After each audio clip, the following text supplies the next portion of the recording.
So I'm sitting here in like a, non-designated parking area at the moment because you'll see, everybody, you can't even, it's supposed to be like you're supposed to have, if you leave your vehicle to go run into the pharmacy or for some reason at this hospital, supposed to have somebody attending your vehicle. And there's like almost a whole slew of vehicles non-attended, taking up parking. Everybody's looking for parking. There's no parking anywhere.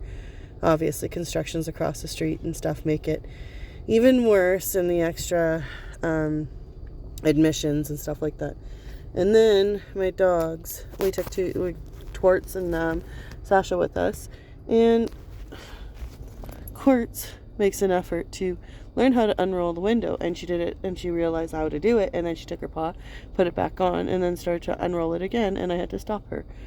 So I had to tell her, no, you can't do that, because they were barking at people. So yeah, everybody, this is like, I don't know how many times this second time since I did this video, this lady's driving by. And it's just packed everywhere. Parking is packed. So then we had where the lady is turning in there somewhere.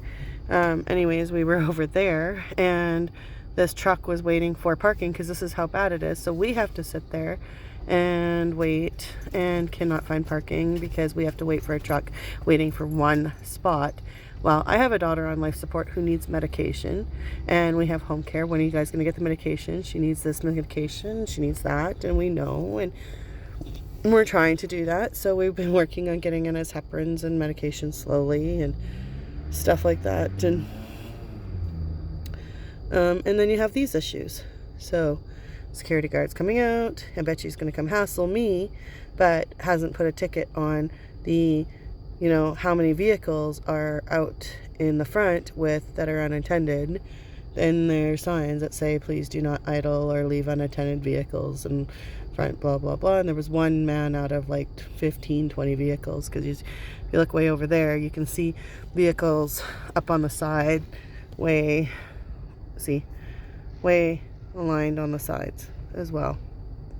And which means for us, parking to go run into the pharmacy, grab medication, and run out takes us about an hour just to find parking, or anywhere from half an hour, 45 minutes to an hour to be able to get parking, just to pick up medications. And Hugo constantly is upset with me because how come I have not found a pharmacy that is closer to home, or better parking, or a better solution than coming here all the time. And so he decided to start trying himself, and the pharmacy was like, yep, we can get all this here. And then about 3 days later, we get a phone call saying, oh, we can't do this compound here. And I said, do you understand what I'm running into now, Hugo? This is my problem. Everyone seems to think that you can just go and do this and everything is done. Oh, she's a medical mom and everything is done because of the government. Well, a lot of it comes out of my pocket too. Like so much as running for gas and waiting for one man in a truck to find a parking spot, or for a family to put their kids in the vehicle and get them all buckled up and put their things away, and then finally decide eventually that they're buckled up, and then they're backing out, and then finally we can have access to go because the vehicle leaves, the truck finally takes the parking spot. And that took all of 15-20 minutes. And no, I wasn't going to record that, but one of the big problems. And then I got to pay for parking, but I can't pay for parking because I can't find parking, so we got to cram in wherever we can now because that's what everybody's doing. And a lot of it's due to construction, extra emergency. If you can see there's the emergency, and there's like boards up along the side. I think this lady has already driven by. This is 30 times now looking for parking. So that's the same vehicle looking for parking. And that's her third attempt, as you can see. So that can give you an idea what it's like just to come to a hospital to find parking, appointments, pick up medications, pick up medical equipment, pumps, things like that, get medical training,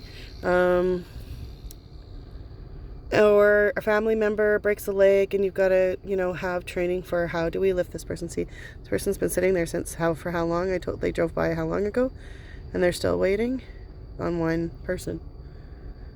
They don't, you know, see what I mean? Oh, see, they're letting the person out. Never mind. They decided to just say, you know what? And that's exactly what Hugo and I started thinking. Was, you know what, just let you out and gonna have to keep driving around until we find something. So, that's exactly what it comes down to. So, yeah, and the emergency is got like boarded up there. So when you walk in, it's all chaotic. But during a pandemic, the government has a plan for this, is what we were told. Wow, I like how their plan is, because we asked them what they would do, you know, with the SARS tents and things like that. And this was their plan, like what's going to happen if there was ever a pandemic, if this is what's happening during SARS. And well, yeah, when I went into Emerge, it was, one, very confusing to walk into, the way it's all set up currently, and it just seems exhausting. It just looks chaotic, exhausting, and all that stuff. For workers, let alone for someone to come in with mental health illnesses and stuff. And in my opinions, no, there wasn't enough put into thought. Nope, stop. I gotta stop. As I was saying, oop, my doggies, I don't know, something. Where am I? There we go. Okay. So my doggies are a little bit protective of their areas and territories, and someone will claim a parking spot. Well, we see 2 more coming in and no parking spots available. And there is Hugo with the meds. So yeah, we will be leaving the 2-hour truck zone, whatever it is, because there is nowhere for us to be able to pick up our daughter's meds at a pharmacy. There is no pharmacy parking.